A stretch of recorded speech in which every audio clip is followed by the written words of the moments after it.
everybody, welcome to a new episode of Hallmark Heartbeats, a podcast all about Hallmark movies. I am your host, Camille. This week we are reviewing Hallmark's newest movie titled A Little Daytime Drama starring Jen Lilley and Ryan Paevey. The official synopsis of this movie is: hoping to save her daytime soap opera, head writer Maggie must convince Darren, her real-life ex-boyfriend, to return to the show. My gut reaction to this film, I didn't like it. It is a no. The first 40 minutes of the film, I was bored with it. It was a whole back and forth with negotiations with Darren coming back to the soap. I was bored. Darren's first 8 jitters of being back in the soap was one of the very few highlights of the movie. This was honestly the first role Ryan ever played for Hallmark that felt relatable. He had anxiety and was affected by his previous work that bombed. They had way too many storylines going on. It was confusing to keep up with. And the timeline of everything moved so fast. There was really no flow. I didn't enjoy the movie, and the romance storyline was weird. I grew up watching soap operas. Like many kids my age, I would come home from school and turn on the TV to watch Guiding Light, As the World Turns, Passions, All My Children, General Hospital, and on summers when school was out, watch Bold and the Beautiful. 90s was the time for soaps. That's probably why I was excited about this movie. Plus, I have watched Jen and Ryan since both of their stints on General Hospital. For those who don't know, Jen and Ryan played characters who were married to each other, but while they were not on the show. Okay, I know it's confusing, but Jen played Maxie when years before Ryan joined the show to play Nathan West, who later became Maxie's husband. So they sort of played each other's husband and wife, but not really. Anyway, this is actually their second movie that they did together for Hallmark. The first one was Harvest Love, and I love that movie. That was a really good one. Where Jen Lilley's character owned a farm kind of thing, a pear farm, and Ryan's character played the manager for the farm and stuff. So I thought that was cute. And Jen was a brunette in that movie. And I prefer her as a brunette. I don't know. I think blonde hair kind of pales her out. I like her as a brunette. Jen, if you're listening, which I know you're probably not, go back to being a brunette. It looked good on you. Anyway, so the gist of this storyline of A Little Daytime Drama is this. Maggie is currently head writer of a soap called Forever is a Long, Long Time. Now, I have been watching the behind-the-scenes clips that the director and the actors shared when they were making this movie. And so I knew the title of this soap a while ago. And I remember, the very first time I saw it, the title, I was like, that's a really, really long title. Now thinking about it, I should have said, that's a long, long title. But anyway, I wasn't, my puns weren't A-game yet. But yeah, I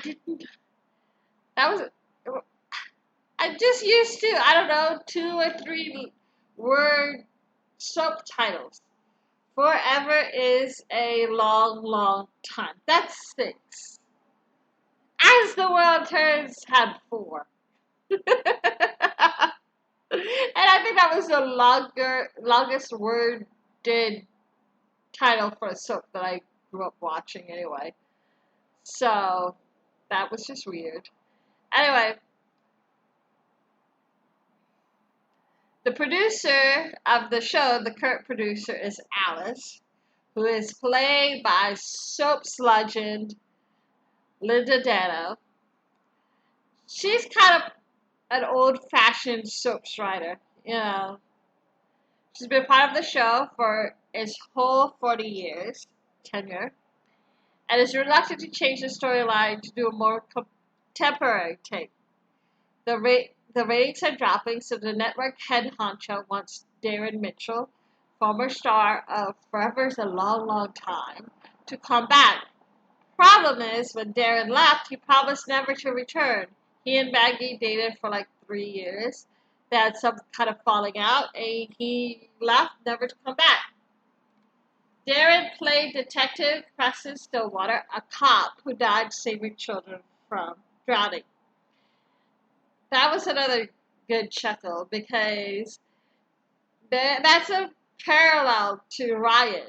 Ryan played Detective Nathan West of General Hospital, who was killed by his father, shot. The parallels between Darren and Nathan doesn't stop there. Nathan has voiced Owen General Hospital for his career, taking a chance on him. A similar sentiment as Darren did for Forever's a Long, Long Time. And they both suffer from some sort of anxiety with questioning who they are and how good they are as actors. But anyway, we find out the reason why Darren and Maggie broke up was because Darren got a part in a play, asked Maggie for her opinion, she lied about liking it, and he only overheard through conversations with cast and crew that she hated the play.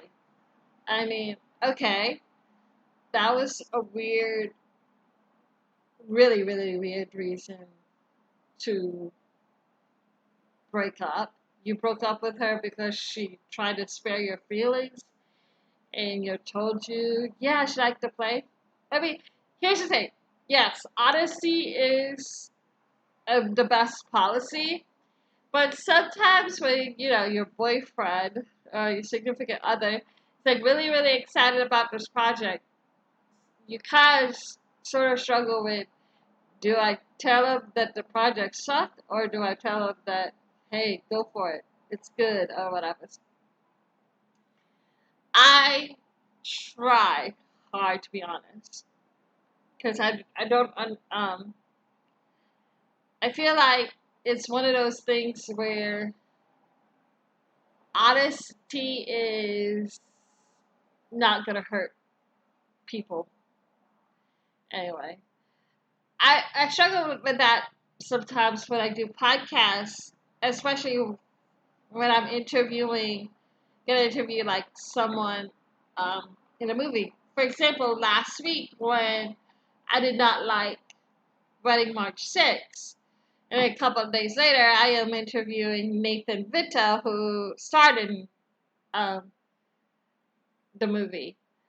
He heard me say I didn't like the movie, but also at the same time,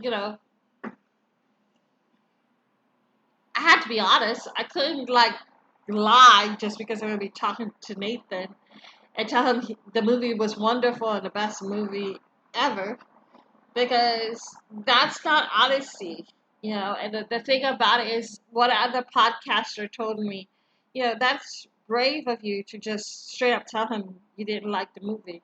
And I said, well, what was I supposed to do? Lie and say it was great? I think that is one of the many reasons why people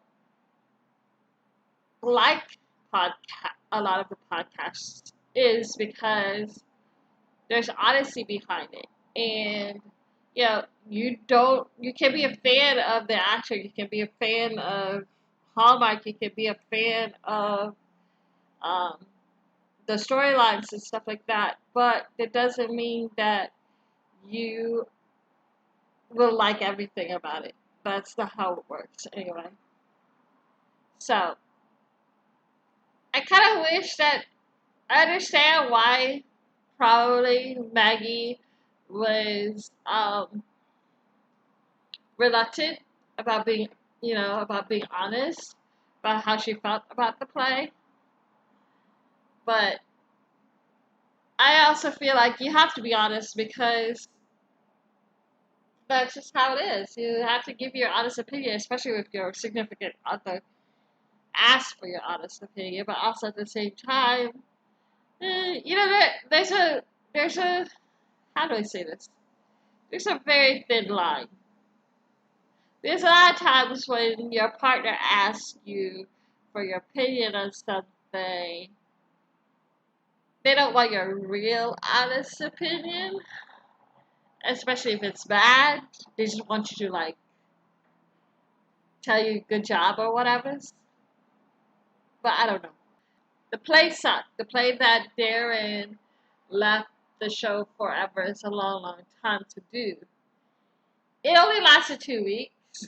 Like, it was so bad. People walked out of the theater halfway through the play.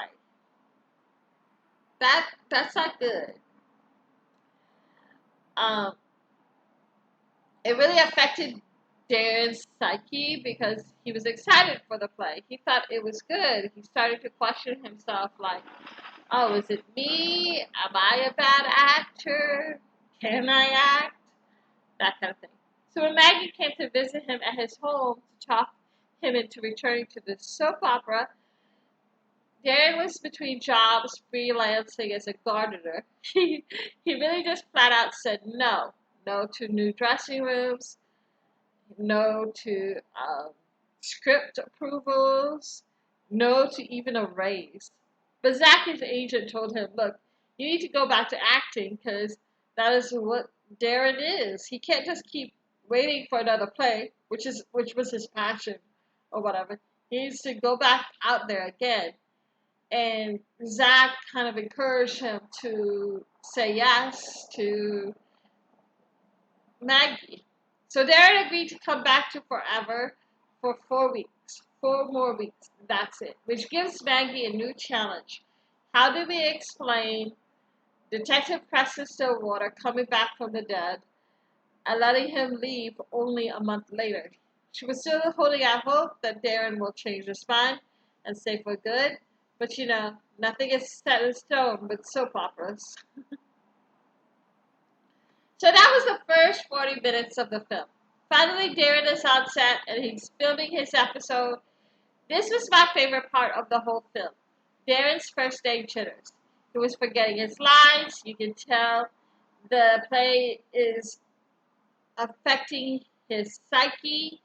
I love the part where he was outside with Maggie and she had to tell him, you're not just a pretty face. You bring more to the role of Darren than just that. The pep talk was nice. I mean, like, it was believable. I could really believe that Darren needed to hear those words and stuff.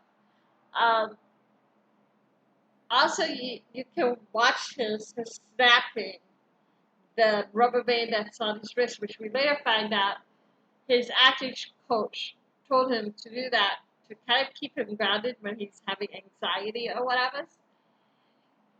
We all have those kind of twitches and stuff, and I know I did. I still do. Mine isn't a rubber band. Mine was like playing with my fingernails. You can tell that I'm really anxious when I'm like playing with my fingernails and stuff, biting my nails, whatever. That was my twitch. Darius is the rubber band snapping. But that was it. Out of the whole movie, the good part was 5 minutes long. The rest of the movie was a mumbo jumbo. There was really no flow. To let you know, it is another day.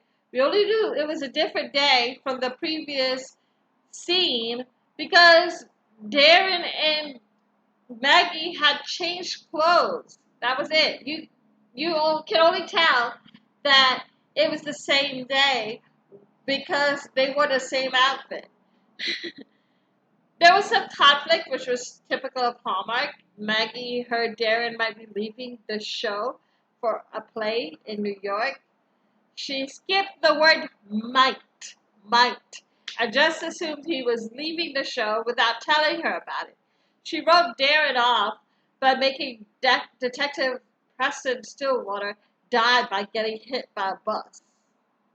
Well, who's shocked to find out she jumped to the wrong conclusions? Darren isn't leaving, and he's falling for Maggie all over again. The end.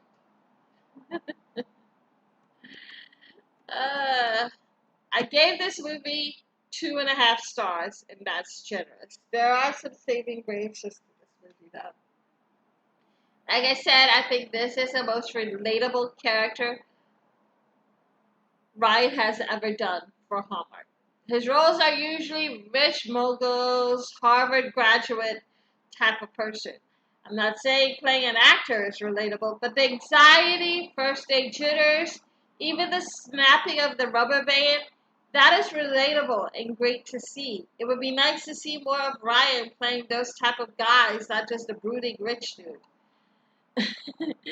I love all the soap opera tropes they reference in the movie, such as the rapid aging of child characters, and how many people in soap operas have died and come back to life. So many that if I had a penny for each character that died and came back to life, I would be rich as Jeff Bezos. Okay? As a network executive said in the movie, no one really dies in soap opera. Things I didn't like. The storylines were confusing. There were way too many going on. You had a couple celebrating 40 years together, Alice talking about retiring and handing the reins to Maggie. Someone had another play that sucked, and something about the Hollywood sign. Maggie wanted to reach it because in the beginning of the movie she couldn't reach the top or something. I like supportive storylines. I love secondary storylines. I'm a proponent for those things. I'm a fan of the supporting actors getting their own stories or whatever. But there was no cohesion. You didn't really get invested with the other characters in the movie, except for Linda Dano's Alice. That their storylines became meh. Like, I didn't care for it. I didn't care about the 40-year anniversary or cocktail testing or whatever. It took away from Maggie and Darren's romance storyline. And I would have minded more investment on Alice retiring and handing the reins to Maggie. I mean, all we got was it will be a more contemporary storyline for the soaps. But what does that mean? Missed opportunity there. And don't even get me started on the lack of BIPOC characters in this movie. You got the only Asian and black character relegated to hair and makeup. Like, seriously? If you want to make the soaps more contemporary, add some color to that cast, Maggie. How about back to relegating POC to just assistants and concierges again with like 5 lines? You can listen to the podcast on all platforms: Apple Podcasts, Google Play, Spotify, iHeartRadio, Tune-in+Alexa, Pandora and YouTube. Follow us on Twitter, Hallmark Heartbeat1, Instagram, Hallmark Heartbeats, Facebook, Hallmark Heartbeats Podcast. Support the podcast by buying me a coffee on www.buymeacoffee.com/HMarkHeartbeats. Next week is the last movie of the second wave of Summer Nights, and that is Sweet Pecan Summer, starring Christine Cole, Wes Brown, and Lauren Tong. God, I would love to interview one of those 3 people, but sadly I have God knows from everyone. Oh. Anyway, the following week is Hallmark just announced the newest standalone movie, which will be airing on September 4th, and it is titled Journey of My Heart, starring Rhiannon. You notice that? Rhiannon, not Rihanna. Rhiannon Fish and Darian Miller. And guess who will be back on the podcast to be interviewed that week? Yup, it's going to be Rhiannon. We had so much fun in the interview last week. It was crazy. We laughed so hard, and so many people loved that interview and getting to know Rhiannon in that manner. Um, and it was an honor to talk to her, and I am so honored that she's agreed to come back. We talked about the movie actually when I interviewed her a couple weeks ago because she was just saying that at the time the movie was titled Love on the Wings of Eagles, and they were pitching it to Netflix and Hallmark, hoping someone would pick it up. But man, within like 6 days of that interview, it got picked up by Hallmark, and I'm so happy that she's agreed to come back. I have also tentatively scheduled interviews with Darian, her co-star, and Lucy Guest as well, the director of the movie. This movie is also featuring, for the first time ever in Hallmark history, Native American actors, indigenous actors, and I have a tentative scheduled interview with two of those historic making actors. Oh my god, that is a dream. I know people want to talk to like the big names and stuff, and that would be great to talk to the big names. But I want to talk to those who have the stories, who have made um, headlines, who have made history, and talking to the first indigenous actors in a Hallmark movie. I think that's more interesting than talking to, I don't know, Tyler Hines or something. No offense to Tyler.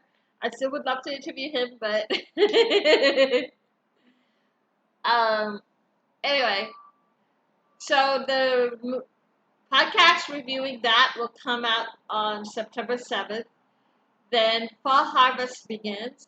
It will September 11th will be Roadhouse Romance, starring Lauren Elena and Tyler Hines. The recap will come out on September 14th. September 18th will be Raise Your Glass to Love, starring Laura Osnes and Juan Pablo de Pache. That will also... Laura has some controversy with her right now. We might need to pray for her. Anyway, that movie, the review for that will come out on September 21st. And then on September 28th, I will be reviewing Take the Reins, starring Nikita Loach and Scott Porter. I will be joined by my good friend and co-host from my other podcast, The Resident Rule Breakers, Kayla Blackwell. She will be joining me. Mostly because that movie stars another actor from the show, The Resident. His name is Corbin Burnson. So that will be a fun one. I can't wait to watch the movies and review them. So thank you again for joining me on the podcast, and see y'all next week. Bye.